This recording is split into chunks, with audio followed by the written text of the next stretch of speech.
अस्सलामुअलैकुम दोस्तों, मेरा नाम डॉक्टर अली है और आज की इस वीडियो में हम डिस्कस करने जा रहे हैं एवोगैड्रोस लॉ को। एवोगैड्रोस लॉ को आज की इस वीडियो में हम डिस्कस करेंगे, साथ ही साथ हम इसकी डेरिवेशन को ड्राइव करेंगे। तो आज के इस लेक्चर को शुरू करने से पहले आपसे एक मर्तबा रिक्वेस्ट करेंगे कि अगर आपने अब तक हमारे इस चैनल को सब्सक्राइब नहीं किया, जो कि सन मोड टीचिंग के नाम से है, तो काइंडली आज ही आप हमारे इस चैनल को सब्सक्राइब करें और साथ ही साथ बेल आइकन को लाजमी क्लिक करें ताकि हमारी अपलोड करदा तमाम इंपॉर्टेंट वीडियोस की नोटिफिकेशन आपको रिसीव हो सके। तो आइए हम स्टार्ट करते हैं एवोगैड्रोस लॉ। सबसे पहले हम बात करते हैं introduction. Italian scientist Amedeo Avogadro suggested his hypothesis regarding the relationship between volume and number of molecules of a gas। एक इटालियन साइंटिस्ट था जिसका नाम एवोगैड्रो था। उसने एक हाइपोथेसिस का मतलब एजुकेटेड गैस पेश किया था 1811 में। वो हाइपोथेसिस था relation between volume and molecule of gas, gas के मॉलिक्यूल और वॉल्यूम के दरमियान एक हाइपोथेसिस पेश किया था जो कि आजकल लो बन चुका है मुख्तलिफ साइंटिफिक एक्सपेरिमेंट के बाद। This hypothesis now called Avogadro's law. इस हाइपोथेसिस को अब एक लॉ की शक्ल इख्तियार कर दिया गया है क्योंकि डिफरेंट एक्सपेरिमेंट की बेस पर यह हाइपोथेसिस जो है वो सही साबित होता है। अब ये हाइपोथेसिस क्या है?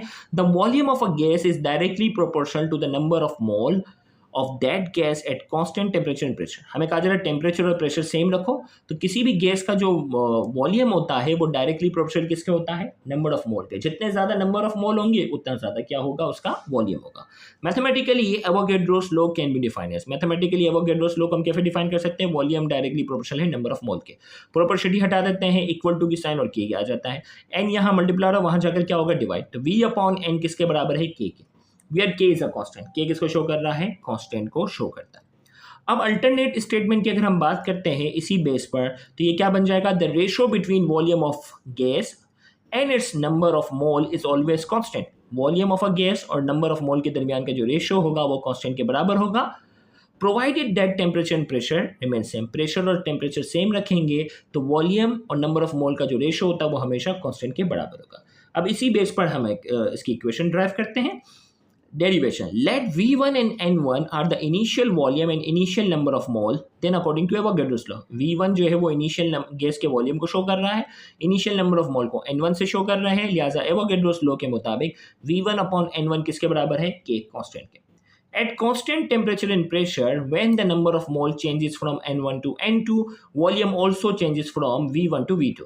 अब यहाँ बात कर रहा है कि कांस्टेंट टेम्परेचर और प्रेशर पे, टेम्परेचर और प्रेशर अगर हम कांस्टेंट रखते हैं तो जैसे ही नंबर ऑफ मोल जो है उसको बढ़ाते हैं, N1 से N2 करते हैं, वॉल्यूम जो होती है वो चेंज होता है V1 से V2, वॉल्यूम V1 से V2 होता है।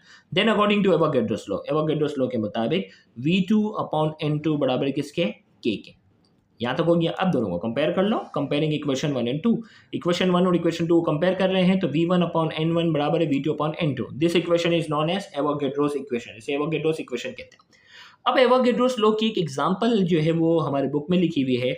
Blowing up a balloon is an example of Avogadro's law. जब भी हम किसी बलून को फुलाते हैं ना, उसमें एयर फिल करते हैं, वो एवोगैड्रोस लॉ को शो करता है। Because it's say as you blow more molecule of air into the balloon it expand. जैसे जैसे गैस के मॉलिक्यूल आप उस बलून में डालते जाते हो, बलून क्या होता जाता है?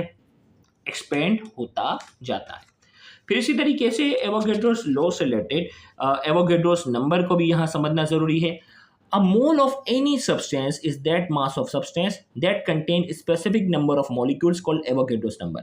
अब ये मोल क्या होता है? किसी भी सब्सटेंस का वो मास जिसमें स्पेसिफिक नंबर ऑफ मॉलिक्यूल होते हैं, उस स्पेसिफिक नंबर ऑफ मॉलिक्यूल को क्या कहते हैं? Avogadro's number. भाई एक मोल वो सब्सटेंस है जिसमें स्पेसिफिक नंबर ऑफ मॉलिक्यूल होते हैं और वो स्पेसिफिक नंबर ऑफ मॉलिक्यूल कितने होते हैं? एवोगैड्रोस नंबर के बराबर। यानी कितना? 6.0022 एक्सपोनेंट 23 मॉलिक्यूल्स पर मोल।